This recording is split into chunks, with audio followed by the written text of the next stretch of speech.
Sex is not easy or natural. Like, it is a behavior that you have to learn, like riding a bike. And to tell women and girls and kids that sex is this natural thing, is it biologically natural? Sure. Yeah. Like, it's what we're built to do. It's what we're created to do. But it's still a skill that you have to learn. Leading voices from the fringe, especially women and people of color. This season, we're all about sharing the stories and practices that will lead us all toward wholeness in our body, soul, and spirit. If you find yourself on the fringe of culture, our hope is that this podcast will help you feel like you belong and that your voice is needed in this world. It is time to live and lead with wholeness. All right, the high school girl in me is coming out hardcore today. I am so excited about this episode. We have not done anything like this on the Global Fringe yet. So I'm going to start off this episode by saying, let's talk about sex, baby. Let's talk about you and me. Oh my gosh, like the salt and pepper girl in me from the 1990s is all up in there. We are going to talk about sex today, how to have more sex, how to have better sex. And I can't think about a better person to do this with than Dr. Celeste Holbrook. She is a faith-based sexologist. She's a speaker and an author. And I found Celeste through a friend, probably about 6-7 months ago, something like that. And I have been following her online ever since, subscribed to her emails. And my girlfriend was just raving about her. She's like, you've got to listen to her stuff. She is phenomenal.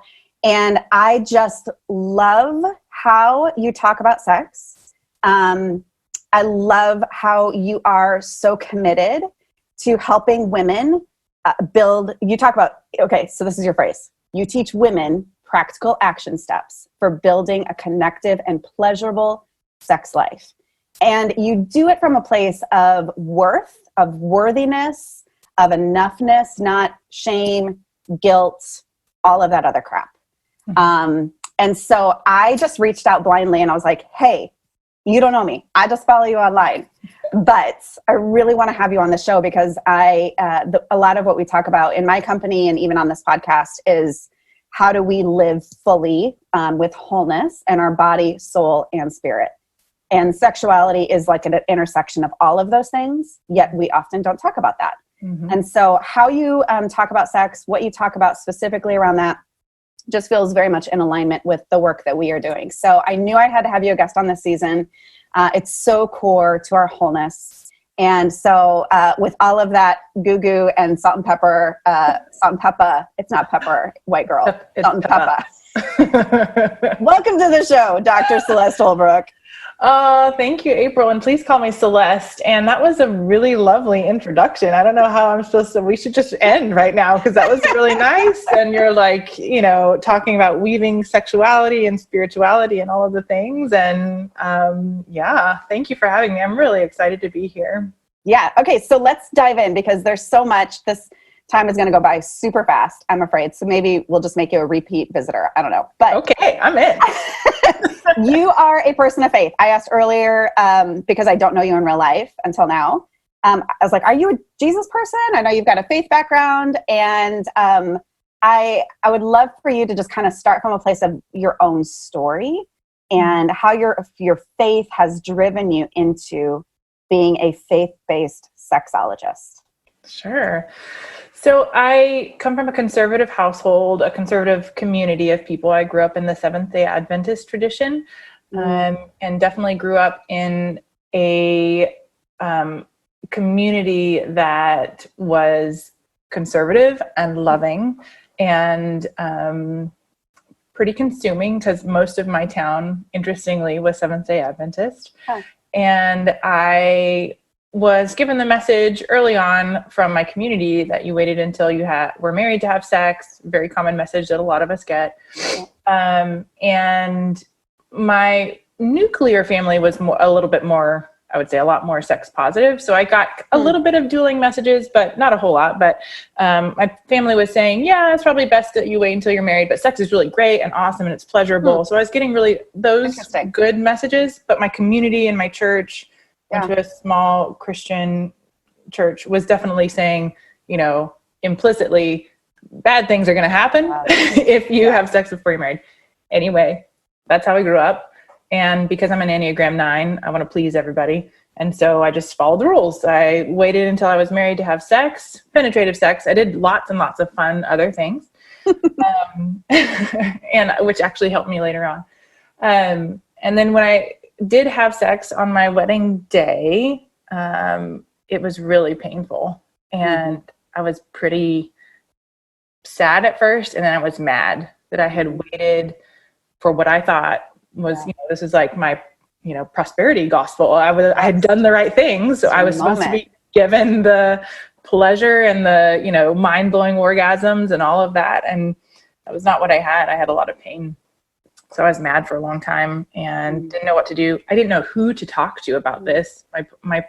My partner, bless his heart, he didn't know how to help. And so we had painful sex for the first year of our marriage, and it was really hard. And it caused some rifts in our marriage, I think, mostly because I didn't know how to handle things. I was angry. I was resentful. I started to pull away when he started to go towards me. So after a year of marriage, I went to an OB-GYN, and the OB-GYN told me that nothing really seemed wrong with me, except for, he thought that this pain would go away as soon as I had a baby. Oh my gosh. Which was not great advice. No. It was a male OB-GYN? It was a male OB-GYN, and the exact OB-GYN who had delivered me out of my mother's uterus. So to give you... because I didn't know who to go to. So I was like, Mom, I need to go to an OB-GYN. Who should I go to? She's like, you go to my OB-GYN. It's a family deal. Yeah, exactly. So granted, I think he was trying to be helpful. I don't want to dog on him, but it was not good advice, and I needed somebody.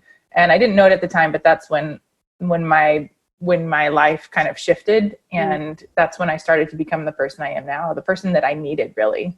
Yeah. And so, that's kind of the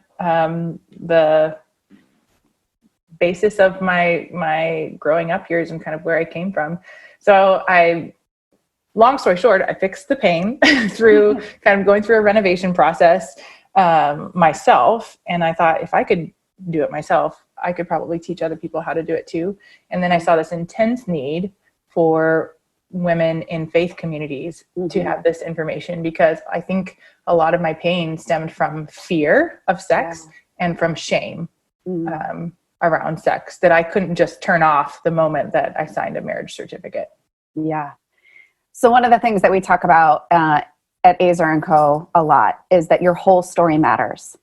That there's never one moment from the time that you were conceived until this moment that doesn't matter, that doesn't carry value, that's not to be redeemed and restored. And there's possibility for really good things to come from every single part of your story. And so what I love about what you just said is like your work now very much comes from a place of your own story. I mean, you wove in like those harmful messages, those implicit messages, those things that you personally like had pain with, and the way that your marriage started off, like all of that has been a guide for you. And now you're offering so much value to the world because of that. And I just think, like, what if women in particular did that with our lives? And maybe they wouldn't become a sexologist, or maybe they don't start a company that's about activating women to live and lead with wholeness. But what could be if we pay attention to our whole stories and allow God to redeem, restore, and like empower them in ways that we couldn't even imagine. So I just think that's worth noting and continuing to come back to, is like, where does your story need to be brought to the forefront a little bit more and paid attention to? So thanks for inviting us into that. You do a really great job, even in your emails, of just opening up your story and being really honest. And that's, I think, important, because there's no crap. Like, we're on video right now, and those of you can't see us obviously, but she just had jumped out of the shower. I've got a ponytail on, but we both whipped on some lip gloss as we were meeting each other. Like, there's just, there's things to pay attention to in our life, and we want to do that well. So I want to ask about this whole faith component of it, because I think that for a lot of us women who grew up with some sort of faith background, there are some lies and there are some limitations that we have believed, things that are just not true to who God has made us to be or how God has created sex. So can you maybe show us, like, in your own work now with women all over the country, what are a couple of those lies and limitations that we believe most strongly? Yeah, it's a big question. We'll narrow it down. We'll sauce it down. So when we grow up with limiting messages about sex, and when I say limiting messages, I mean things like you are responsible for the behavior of others, or your body is to be protected, or your body is shameful, your genitals are shameful. When we grow up with those messages, the implicit idea or concept is that sex is something to be feared, sex is scary, or it is shameful. So fear and shame are implicit to all of those messages. Inherently given more to women in general than men. And so when you grow up with an idea that sex is going to hurt you, or it's not for you, shame, like I'm not worthy of this, basically. It's no surprise that we end up with things like pain and low libido and feeling like sex is a chore. Because those messages were implicit to us growing up, and your body doesn't forget. You know, you kind of talked earlier, which is really beautiful, about how every part of your story matters. Every moment that somebody said, don't touch yourself, or, you know, don't wear that. You're inviting, you know, you're being a stumbling block, or you're a brownie that's half eaten if you have sex before you're married. Like, anytime somebody tells you that, those messages stay with your body. And unless you go through and unfold or unwind those limiting messages, they will stay with you in your bedroom. And so you will feel things like insecurity or low libido or pain when you are supposed to be in this moment that's supposed to be pleasurable and connective and lovely. And it's just not, because those messages persist. Like my Salt and Pepper rendition from earlier, I grew up in the True Love Waits period of time. I signed that card so many times. I went to a national event and stuck my card in the Mall of America, along with, you know, hundreds and thousands of others, to promise my future spouse that I would save myself for marriage. And I got a purity ring. It was a pearl, because pearls are symbols perfect. Of purity. Symbols of purity. And I didn't think about that, anything being wrong with that, until, I mean, probably a good 10 plus years into marriage. And then starting to unravel, like, oh, some of these messages have been really harmful. First and foremost, to myself and how I think about myself, my body, what I have to both give and worthiness. But there's obviously then some messages that have implicated our marriage. And so I still think that there are a lot of messages about purity culture, and what healthy sexuality is like for women.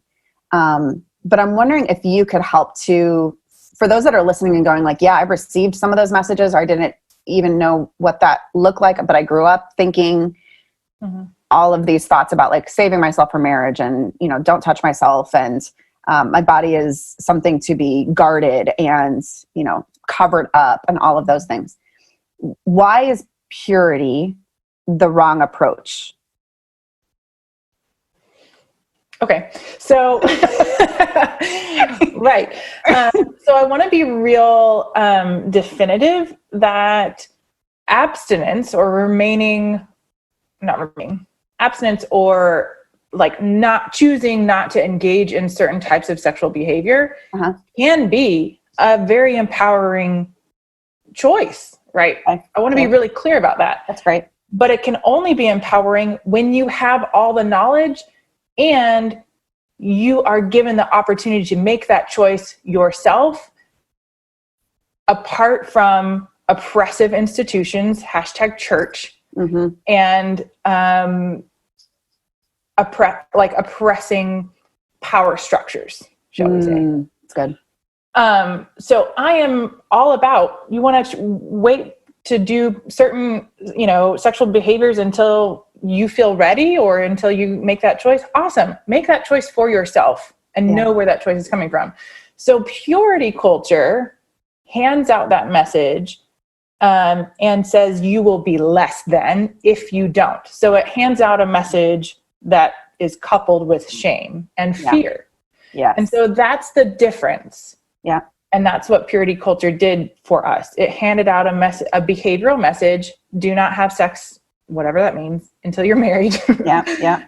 And if you do, you are damaged. And that is the troublesome, very damaging message. Talk about objectifying women. Yeah. When you tell them that their body or their virginity or their hymen is the most important part of themselves, and if they do anything with that, then they are worth less.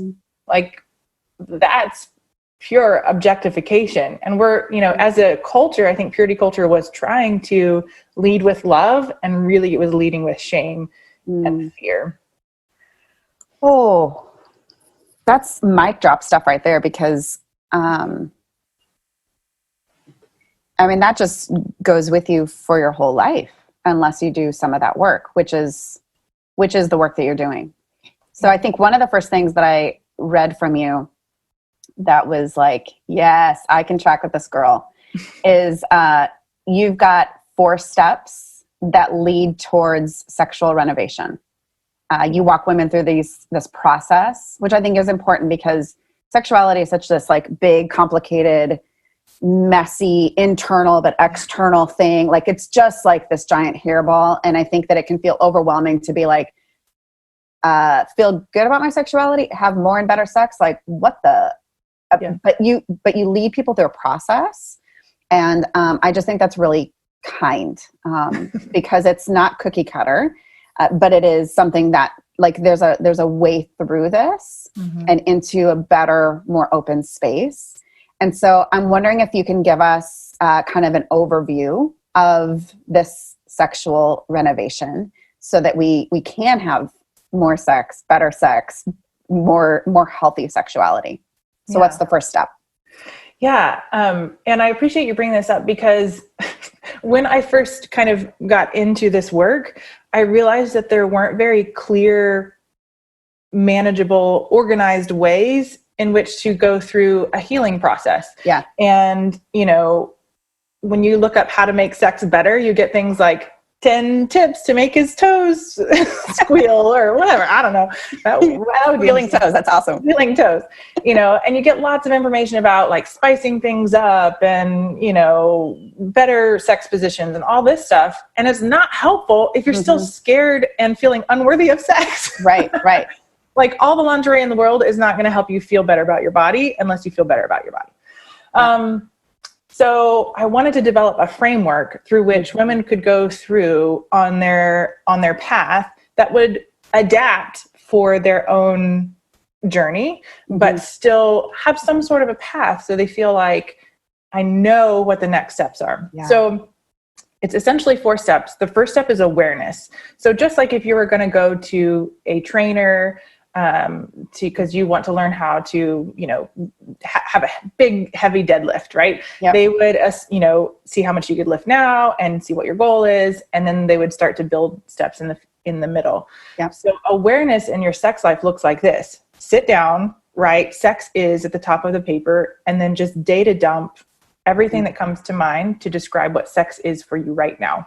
And then on the other side, write my dream sexual experience would feel like, and then write down all the things you want to feel in your sex life, because all of your behaviors, the things that you do in sex, are all motivated by how you want to feel. So making emotions-based goals, I want to feel connected. I want to feel intimate. I want to feel desired. I want to feel fireworks, whatever it is, right? Then you can start seeing, I'm here. I want to feel this. Now let's build in behaviors in between. So that's awareness. That's the first step. You got to know where you are, and you got to know where you want to be. Yes. I mean, that's like coaching 101, right? Like I'm a coach. So that's exactly what needs to happen in a coaching process is you identify point A. This is where I'm at right now. An honest look at reality, where you are here on a map. And then where do you want to go? And there might be 100 ways to figure out how to get from here to there, from point A to point B. But yeah, you've got to know both where you are and at least somewhere, you know, like maybe you want to go to Greece on a vacation, but you don't know exactly where you want to be in Greece. Exactly. You start to plan and then you go, oh, I actually want to go to Athens and I want to explore Rome. And then you get some more clarity. So I think that awareness piece is really important to establish a sense of reality. Yeah. Is this where you do your discovery calls? Is that what I do in my discovery calls? Yeah. And is that where you start? Yes, we start a little bit in the discovery calls, and then usually in a first session, we'll go through the deeper dive of awareness. But nobody really teaches you to do this in sex because we implicitly get the message that if you are in a good relationship, sex is easy, and that's crap. Can I say crap on you? Yeah, you can say shit. It's bullshit. Sex is not easy or natural. Like it is a behavior that you have to learn, like riding a bike. And to tell women and girls and kids that sex is this natural thing, is it biologically natural? Sure. Yeah. Like it's what we're built to do. It's what we're created to do. But it's still a skill that you have to learn. And so nobody tells you, like, assess your skill set. Right? Oh my gosh. Because we're just supposed to know naturally how to do it. I don't know. It's just ridiculous to me that we don't spend more time teaching how to build this behavior of sex. So awareness is really important. The second step then is deconstruction. So understanding what were those messages that you got growing up as a child from your parents, from institutions, from media, from porn. What are those messages that you got and which ones are still affecting you? Because if we don't like kind of bring them to the light and say like, oh yeah, I kind of feel responsible for my partner's arousal because I was always told that what I wore dictated the behaviors of others. And so I feel responsible for my partner's sex drive, right? So we don't make those connections very often. But in deconstruction, we bring those messages to the light and then start to see like, okay, these are messages I would like to work on lovingly releasing or managing at the very least, right? Yeah. Deconstruction is something we do in lots of parts of our life, like deconstructing how we want to parent, deconstructing our faith journey. Most of us have done that at some point. It's a very common thing to do. And I encourage people to do it with their sex lives too. It's really great. All right, the third one. So third is one of my favorites. I like them all, but third is vulnerability. So now you've done the hard work of like seeing where you are, seeing why you are where you are. And so then you get to get vulnerable. Okay, I want to grow a little bit in my sex life. I want to see what the next step is. I want to see wholeness. I want to see healing. So I step into vulnerability. I try something that feels a little uncomfortable. That could look like a million different things. For some women, that's, I'm going to try having sex with the lights on. For some women, it's, I'm going to try asking for sex or initiating sex. Or I'm going to try having a conversation about sex. Or we're going to try some new sex toys or whatever it is. We have to step into a little bit of discomfort before we can see growth. So you have to do the work on the forehand, the awareness and the deconstruction, and then you can feel confident or more comfortable stepping into vulnerability. So that looks different for everybody. Do you only work with women in this process? I work with women and couples, and I don't work with men individually, but I do work with women and women and their partners. That's great. Okay. Together. Yeah. And so then the last step is resilience. And that's the understanding, the implicit understanding that this process is spiral. So you're going to have to go back to the beginning a couple times as you go through menopause or as you have kids or you lose a loved one and you're going through grief. Assess again where your sex life is. Deconstruct the messages you're currently getting, maybe from media or from your spouse or whatever. And then step into vulnerability again. And it's just round and round and round. And you just keep growing in that way. The first time is the hardest.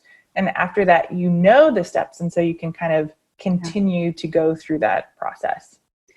Yeah, I love just the acknowledgement of it's a spiral and it's a process, because I liken a lot of our growth to just the physical world. I'm in the early-ish stages of training for a half marathon again. I haven't run a half in like 5 or 6 years. And so I am, it's ugly right now. I'm right there with you, girl. My race is in like 3 weeks. Oh, you're doing a half? Yeah, I'm doing a half. Oh my gosh. Okay. So yeah, you're running like what, 8 miles is your 8 or 9 miles is probably your long runs right now? Yeah, about that. Yeah. Ish. Okay. So but what I'm noticing again in the physical training is that you build your muscles and you get stronger. And I think that it's true for whether or not you want to have more and better sex, or you want to grow in an area of self-leadership, or you want to achieve a new skill, or you want to, reach a new goal, whatever it is. It's really hard in the beginning, but as you grow those muscles and you get stronger, what used to be difficult, like curling 5 pounds, it no longer becomes a problem. And you're like, oh, I could do this like 50 times or in my sleep. Like, this is so easy. But because you've grown those muscles and you know the work that you need to do and the process. I'm wondering if you can maybe shed some light in on, particularly because like sexuality is so tender, it's so intimate, it's so personal. What are the things that really move women to take some action, to start the awareness process? Like, how do we even go there first? Does that make sense? Yeah, I think so. So I will tell you this, that a lot of discovery calls I do are women that say, I'm tired of fighting. I'm tired of fighting with my partner. We fight about this. Is the one thing we fight about. I typically serve real high functioning couples. They're not on the brink of divorce or anything like that. But there's this one thing, this elephant in the bedroom, if you will, of we argue about our sex life, and it's frustrating for both of us. And we don't know what to do. We're good talking about finances. We're good co-parents, blah, blah, blah. Sure. Sex is hard. And so I think that motivation to help it be more for the relationship is a lot of the reasons why people come in. And hopefully they're leaving the sexual renovation process with a sexuality that feels more of their own, instead of I do this for the relationship. It's I do this for me, which serves the relationship. So I see a lot of that. I see a lot of people coming in who are kind of starting already to deconstruct and like, oh, this is messy. Yeah. I need some help with this. I don't know what to do with these kind of things that are coming up for me now. So that's motivation enough too. And a lot of times people just need validation. Like, I'm feeling these things. Is this normal? That's my most common question. Is this normal? Yeah. So, the motivation, I think, comes from a lot of different areas. But since we don't have good education about sex, there's not great resources out there, although it's getting better. People need some place to have a safe space to ask vulnerable questions. Yeah, it's certainly not conversations that are happening in churches. No. Unless it is some of those really unhelpful, broken narratives. Are women not talking about it with their girlfriends or with mentors? Possibly. And I think that does happen. With girlfriends, it tends to be, here's a good example. When we talk about sex, it tends to be with our like girlfriends. It tends to be when it's not good. And when it's affecting like a relationship, like very little will you be like, girl, I had the best sex last night. Yeah. Like we were really connected and I asked her what I needed and I got brave and we tried this new thing and it went well. Like, it's like, he's bothering me. Complaining. Yeah. Yes. Yeah. So unlike other things, like, girl, I had the greatest meal last night at, wherever, like we talk about those good things, but in sex, because we're taught that we're not supposed to be sexual, we don't open up to those conversations. And so I try and break that with my own girlfriends. I talk about sex with still remaining like retaining privacy of my marriage. Right. Sure. But I try and normalize the fact that we can sometimes talk about sex in good ways and it's fine. Okay, I didn't prep you for this question, but it's coming to mind, and I'm sure you're going to be able to answer this. When we cut off ourselves sexually, especially if we, are married or or have a partner, when we cut that off, or when we decide that we're not going to go through a sexual renovation, what does that do for our wholeness overall? Yeah. So sexuality is bigger than, however you define sex physically, like penis and vagina, penis and mouth, however you want to, vagina and vagina, it doesn't matter. However you want to define sex, sexual behavior is a part of our sensuality and our sexuality. So let's talk about the word sensuality, because this is paramount to our wholeness, I think. Okay. So sensuality is simply the use of all of our senses. So if you're privileged enough to have all of your senses, your sensuality comes through utilizing all of those. So we're born sensual. If you look at a toddler sitting in the grass, the toddler is like picking up the grass and looking at it and throwing it in the wind and listening to it and tasting it, Toddlers and kids are born just really sensual. And then we kind of lose that ability, if we don't practice it, to root in our senses. And the reason why this is so important is because you cannot experience your senses in the future or in the past. So rooting into sensuality means forgetting anxiety about future or past, because your anxieties live about something that's going to happen in the future, or about something that happens in the past. Yeah. So when you root in sensuality, you are totally present. You can only experience your senses in this current moment. Yeah. And so feeling presence is one of the most basic, I think, elements of wholeness, right? Yeah. Experiencing your life as it ticks along in the moment is wholeness. Like, that's actually experiencing your life. So under the big umbrella of sensuality falls sexuality, and sexuality is another way of only a handful of ways that you can experience these incredible stimulations and different senses of all of your senses with a partner, if you want, in a way that's intimate and connective, that helps you know yourself better and helps you know your partner better. And in my opinion, helps you know your higher power better. That rooting in presence in your senses helps you establish knowledge about all of those relationships. So in that way, I hope this answers your questions. That's the way I kind of feel about how your wholeness is affected by sensuality. Wow. I am so glad I asked that question. I have never heard anyone talk about sensuality like that before. That is beautiful and so freaking powerful. Thank you. Oh my gosh. Okay. So you referenced earlier that you're an Enneagram 9. Yeah. I'm an Enneagram 8.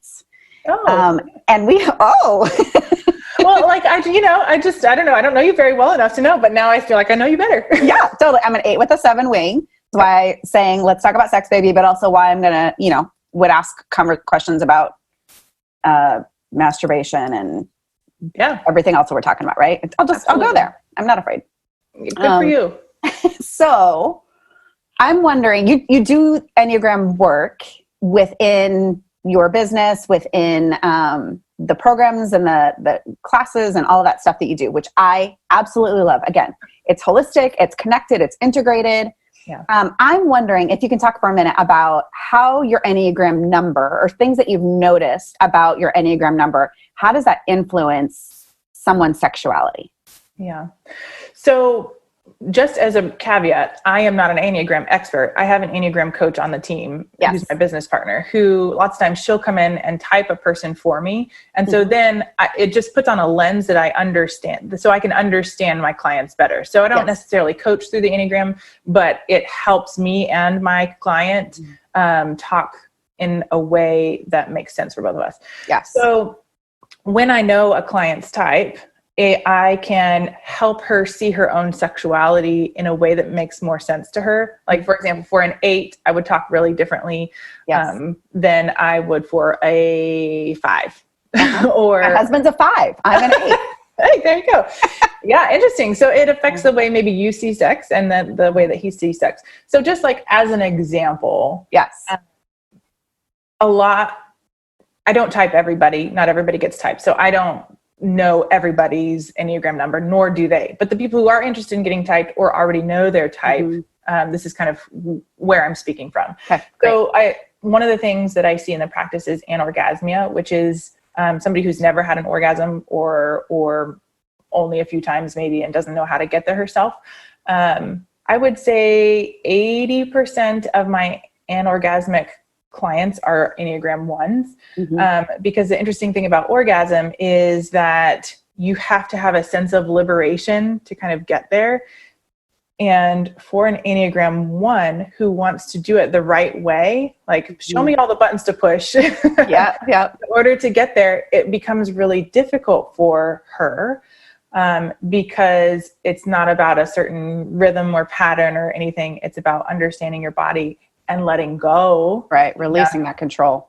Yes. To get to orgasm. So there's just little, kind of little interesting things like that come across like, oh, I see a pattern here. Or I see, this type struggling a little bit more with this or not with that, things like that. Do you have an influencing factor for an Enneagram 2? What do you mean? And like, is there something that you have noticed about how Enneagram 2 relates to sex or their sexuality? Because I mean, there's a fair amount of women that are Enneagram 2s or are Enneagram 2s that are mistyped, particularly as Christian women. Yes, that's a big conversation. I think you should have my Enneagram coach, Erin, on your show because awesome. She's amazing. And we had this conversation the other day about shame that comes from not being a 2 type. Yeah. Like Christian women are kind of pushed towards this archetype of a 2 and this 2 is held up as a standard. But in general, for sex, for a 2 and for a 9, sex becomes about the other.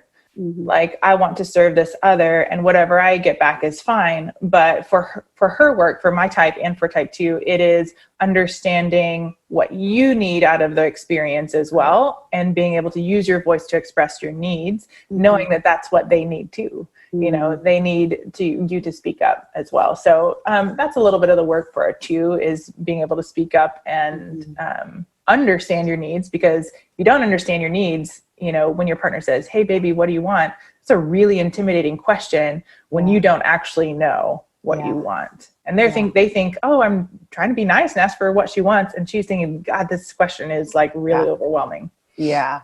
Oh my gosh. Good. I love that. Okay. So let's just imagine, let's just think maybe there's some women listening and maybe some men that are listening and they're going, yes, I want to have more sex. I want to have better sex. Like, I'm into this. What would be one thing that you would tell women? And then if you want to address men separately, that's fine. But one thing that you would tell them to move forward in that direction. Yeah. So the thing that hits home for a lot of women is this idea about arousal. So Esther Perel in Mating in Captivity talks about how the biggest killer of arousal is responsibility. And so because women carry a larger load of responsibility in the house, and I'm not necessarily talking about chores, but even just cognitive load. Like, is everybody in my family okay? Do I need to talk to anybody? Do I need to, the emotional labor. Cards, the emotional labor, exactly. So because we carry more of that, it is harder for us to disconnect from that in order to get in a space of liberation for arousal. Like, arousal comes in a space of freedom, and responsibility tamps that freedom down. So understanding that responsibility is the biggest killer of arousal is really liberating for a lot of people. Like, oh, it's not that I don't love my partner or don't want to have sex with him or her. It's just that I feel overwhelmed with my responsibilities, and it's hard to leave those at the door. Like, if you've ever been having sex and you're looking up and you're going, I think I should paint the ceiling linen instead of eggshell. The ceiling fan's really dirty. Somebody should clean that. Yes, exactly. Exactly. It's hard for us to shut that off. We're not really great at compartmentalizing. This is a generalization about women, but it's typically true. We're not really great at shutting that off and compartmentalizing. So what I think is really helpful for couples is to make sex intentional. And so this means saying, okay, you and I both have the freedom to find some space on Thursday. Can we make Thursday the day this week that we connect sensually? So it looks a little bit like scheduling sex, but there's far more to it than that, because what I want for her to feel is lifted from the responsibility of sex on the other days. So not only are you going to have sex on Thursday, but you are not going to have sex on Wednesday, Monday, Tuesday, whatever.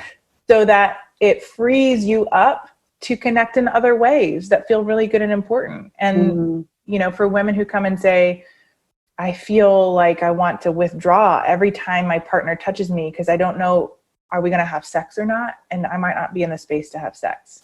So it frees up that space and time for the couple to connect energetically in other ways on Monday, Tuesday, Wednesday. And then on Thursday, you have this kind of liberated mind space to be able to sink into arousal. So intentional sex is something that I ask my clients to do a lot. People say they want spontaneous sex, but spontaneous sex would be like me walking down the sidewalk and then all of a sudden we're having sex. Like, nobody actually really wants that. And also it's probably illegal. and also non-consensual and illegal. Yes.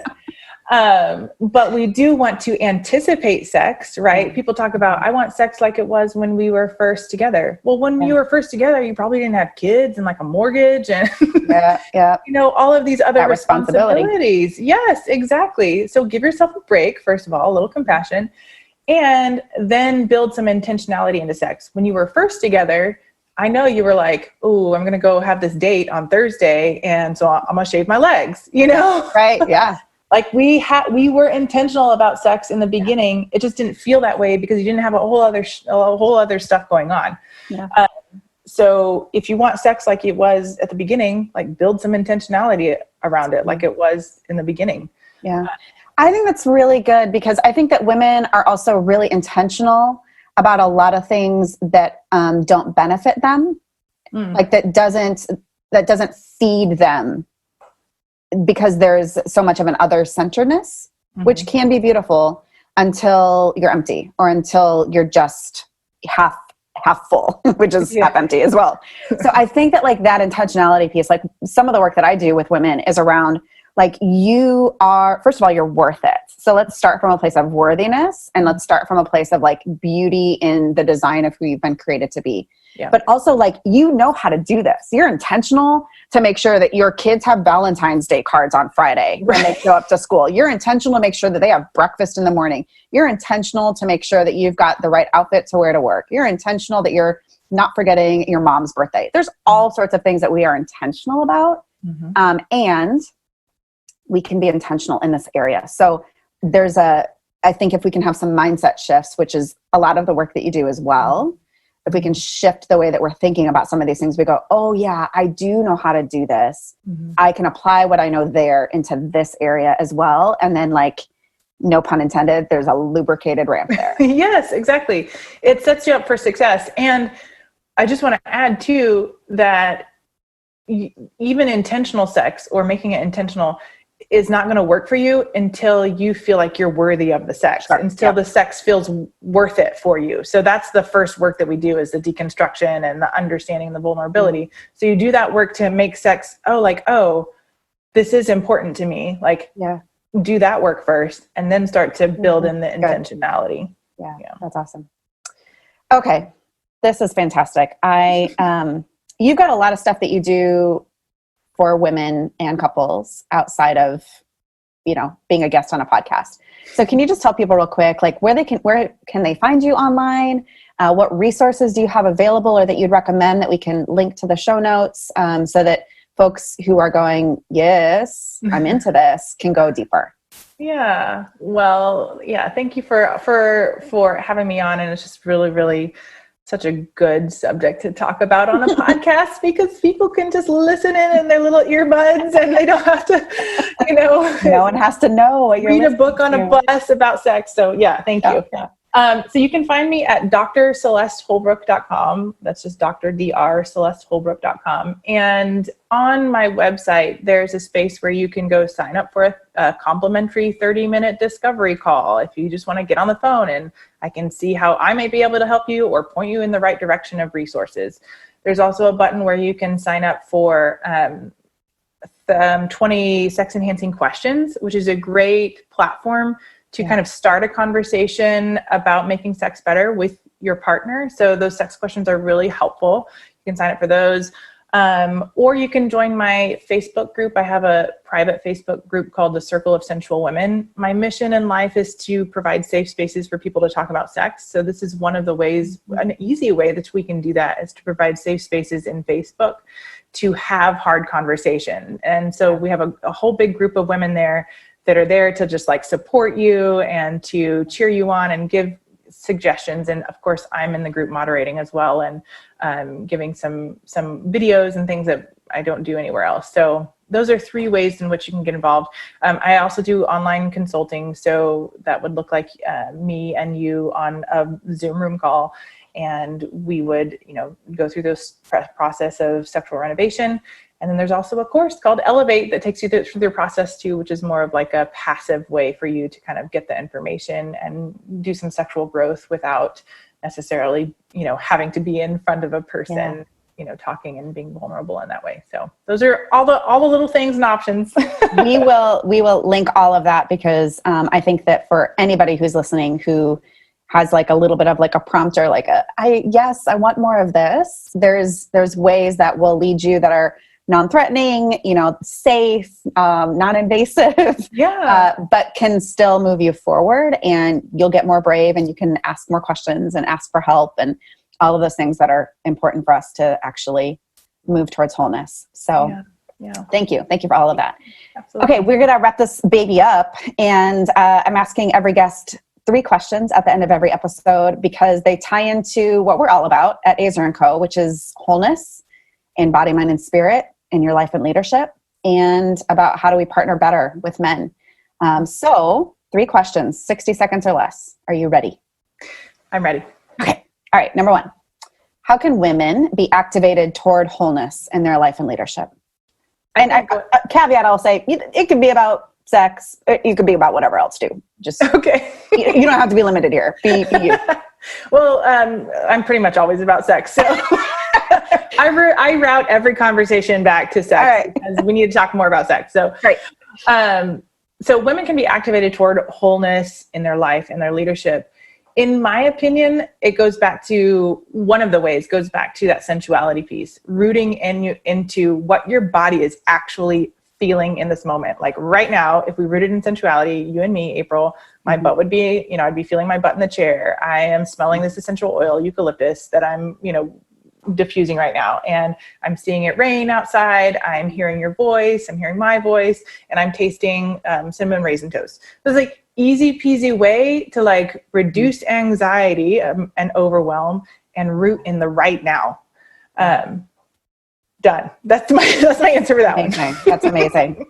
I think we're going to be friends beyond this podcast. I'm diffusing cheer essential oil right now. I'm drinking my water. Yes, my legs are feeling a little numb right now because I'm sitting in this chair that's not ergonomically appropriate. So yes. Okay, great. I'm with you. Second question. What's the number 1 practice that leads you toward wholeness?